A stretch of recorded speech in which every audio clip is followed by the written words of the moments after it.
ہمیں جو دکھ دیا گیا ہے اس کا مثال تاریخ میں نہیں ملتا، مگر ہمیں پاکستان کو قائم رکھنے کے لیے ابھی اور قربانی کرنا ہوگی۔ مسلمان مصیبت میں گھبرایا نہیں کرتا،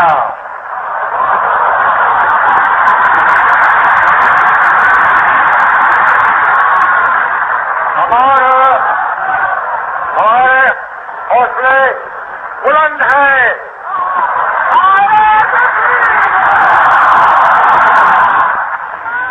اگر اسی طرح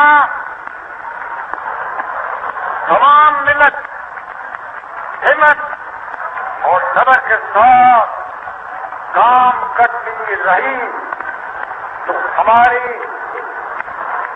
یہ مصیبتاں انشاءاللہ بہت جلد ختم ہو جائے۔